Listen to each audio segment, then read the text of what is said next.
My name is Dominique, and we have the rest of the Greenleaf team here with us today. And today we'll be discussing the Rosecroft, specifically giving a refinance update. All right, thank you so much for joining everyone today. I will pass it over to Dave, and we will dive right in. Thanks, everyone. All right, thank you, Dominique. Thanks everyone for joining us today. We're excited to talk about this one. It's a deal we've actually had for a while, and now we're looking at doing the refinance of it. But wanted to kind of bring us up to speed of how we even got to this position to start with. So we actually, this is a 1031 deal. So the original deal was Proctor Square Apartments in Atlanta. It was our 13th deal, and we bought it back in June of 2013.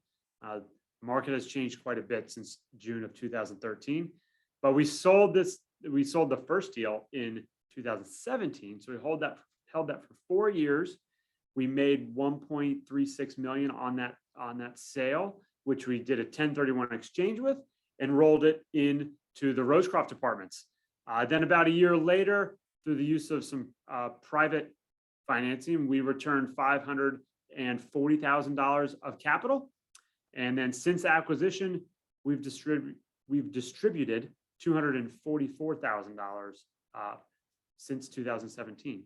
So just to recap, we bought it in 2017, we paid $3.1 million, and now we're in a position that the capital stack is significantly improved. So let's take a look at our current capital stack. And anytime we are looking at making a sale or a refinance decision, we're always going to come up with, okay, what is the assessment of the market value? We do that through either a broker opinion of value or a full appraisal. In this situation, heading down the refinance route, we did a full appraisal of the deal, and that came back with a value of $6.7 million.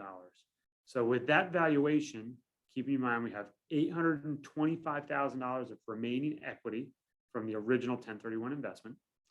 We have current debt, including that $540,000 private loan that I spoke about, of $2.77 million. So that leaves us with just over $3.1 million of deal valuation equity, or roughly $50,000 a unit. So we think about, what does financing on a typical asset like this look like? Well, our current loan is at 4.35%. It is a permanent loan. It's with Freddie Mac, but we're able to get a new one at 3.49%. Just from all the rate drops that we've had, especially since 2017, we're able to take advantage of that, and that helps us fund the loan proceeds. The other part is we get 24 months of interest-only payments. Granted, we won't have any principal payoff during that period, but it helps our cash flow. So we're still able to produce the same cash flow as we were pre-refinance with this loan because of the interest-only component of it. The other part is we meet all our debt covenants. Some of these at the bottom here, we're always looking at, when we do a refinance, like, how does this fundamentally improve the deal? And one of the biggest parts we're looking at is ensuring that we still have future cash flow. Another part, we do like to have a max fixed prepayment. The loan we're exiting and the loan we're going into all have the same step down loan structure. They have a 5.5, 4.4, 3.3, 2.2, 1.1, which is 5%, 4%, 3% penalties for early repayment of the loan. When we locked the rate, we got 3.49%. We got this step down prepayment penalty, and with Freddie Mac, we got a November 1st closing. We were originally, when we got into this back in the second quarter, we were heading down this path. We wanted to be able to close in the third quarter, but I mentioned earlier that we did this loan in October of 2017. So by waiting an extra month and doing it November 1st, we saved 1% on our prepayment penalty. So that was worth it from the savings on the closing. So we've got November 1st, and we already have a locked 3.49% rate. So if we go into the analysis of the refinance, we go really start looking through what are the numbers and the cash flows look like on this. Our new loan will be $5.375 million. With those proceeds, we're going to pay off our existing debts, $2.77 million, and we have to pay for the closing costs of the loan. 3% of this is a prepayment penalty.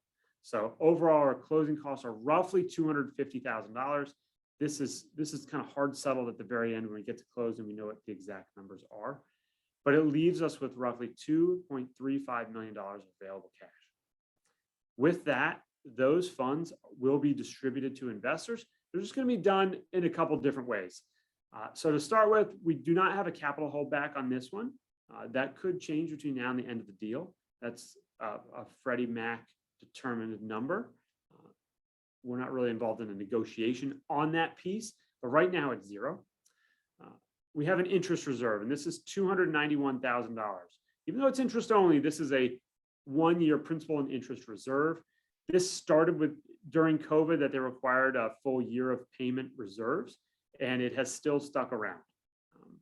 So that's $291,000 that Freddie Mac will hold, and they will release to us at the end of 12 months, which we will then distribute to our investors. So there's a delay on that one, but the funds are there. The other part is the return of the original equity, $825,000. $825,000 is remaining, and those funds will be distributed out as well, along with $54,000 in deferred prefs that we currently have. That leaves us with $1.18 million of profits that we're also able to distribute. So these funds are coming out to investors in a couple different chunks. The existing equity, the prefs, those will go out first. The profits will be followed by that. And then 12 months down the road, this $291,000 will be released. So there's a couple different payout dates from this refinance, but overall it's $2.35 million that's going back. One thing I mentioned, the reason we really like this refinance, we go between like, hey, should we refinance it or should we sell a deal or what does that look like? In this situation, our pre-refinance cash flow was $164,000 a year. And you can see here, our post-refinance, we assume we have the same NOI. We're going to have an interest-only loan period of 2 years. So our cash flows are actually the same for the first 2 years.